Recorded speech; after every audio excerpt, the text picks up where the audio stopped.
You ask Tiger to calculate. This deals with finding the midpoint between 2 points. The midpoint between the 2 points is 3.5, 2.5. Let's solve it step by step.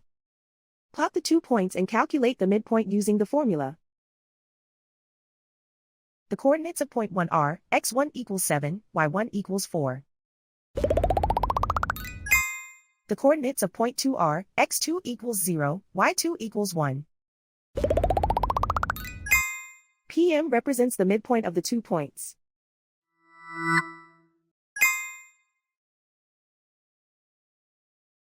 Use the x values in the midpoint formula to find the midpoints x.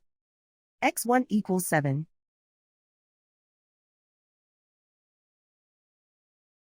x2 equals 0.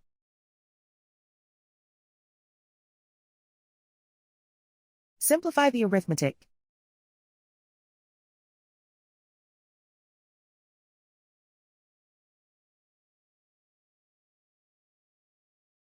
Use the y values in the midpoint formula to find the midpoints y.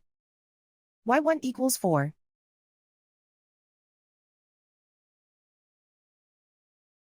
y2 equals 1.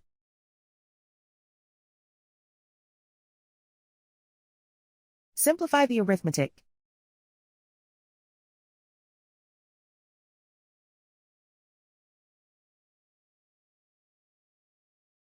And so, the midpoint is 3.5, 2.5.